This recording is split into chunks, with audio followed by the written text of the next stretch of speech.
You remember 2 years ago when that guy crashed into the median barrier on Highway 101 in Mountain View, California, died? He was on autopilot. Yes. NTSB has reported that, it's all Tesla's fault. Last week, they held a hearing to determine the probable cause of the fatal crash, and NTSB Chairman Robert Sumwalt said it's time to stop enabling drivers in any partially automated vehicle to pretend that they have driverless cars, because they don't have driverless cars. It's a good point, and that's exactly, if the guy had just thought that this wasn't a self-driving car, then, the wheel wouldn't have been wrenched out of his hands and he wouldn't have been smashed into that thing, even though he was trying as hard as he could to pull it away. Smashed into the crash attenuator and died. Well, let's remember what happened. It was revealed during the hearing that the phone data showed that 38-year-old Walter Huang, who was an Apple software engineer, he was driving an autopilot at 70 miles an hour and was playing a word-building game on his phone during the time of the accident. NTSB said that the crash was, quote, due to system limitations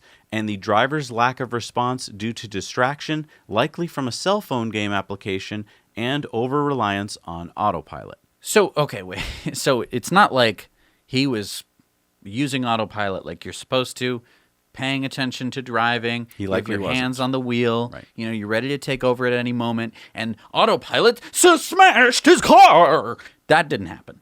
It was that he was playing a game on his phone, not paying attention to the road, and then the car basically was like, oh, this looks like a lane, and then smashed him into a crash attenuator. Well, there was no crash attenuator. I want to remind you, remember that a few weeks prior to this, someone had smashed into that exact same crash attenuator, ruining it, and it was gone. It wasn't, it no longer attenuated. Right, there was nothing there. It was fully compressed already. Right. And so he smashed into a fully compressed attenuator, right. which doesn't do anything. Also, it means that your car can't tell what's going on. If you look ahead, in this particular case, these two highways split in a really sharp V. So when you're looking ahead, it's really hard to see what's going on. If you're going 70 miles an hour and there's two highways splitting like that, and there's no crash attenuator, no signs, no barrels, nothing, I mean, any human could make that mistake, especially if you're not paying attention. Well, and did make that mistake because the crash attenuator was already compressed. That wasn't some giant coming along and smushing it. That was another car who mistook that for a lane and smashed into the crash attenuator. What I want to know is, why did the NTSB, in giving this report to NHTSA, why didn't they say one of the major reasons here was that the California Highway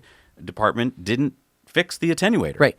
If the attenuator was fixed, this guy would not have died. Right. I mean, because no one died in the other crash, right. and the Model X is one of the safest cars on the road.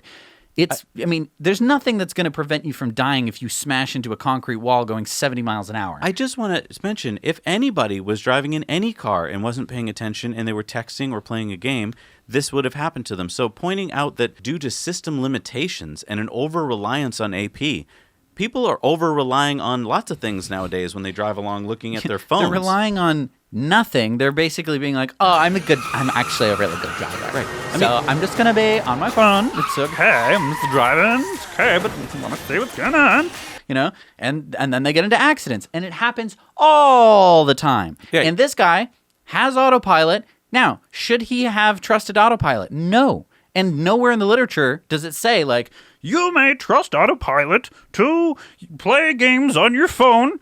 This is something that Elon has said is a good idea. No, it's not written anywhere. Right. So he was basically breaking the law, and then he gets into an accident like this. Yeah. I also want to point out, when people at work are telling you, like, autopilot's dangerous, it checks about every 20 seconds to make sure that you're paying attention. So what are we getting into? An area where we're supposed to not move ahead with technology because there are people who aren't going to treat technology correctly? If so, then let's get rid of all cell phones when you get in the car. Right. Let's make it so that there's a law that you have to lock it in a box. Exactly.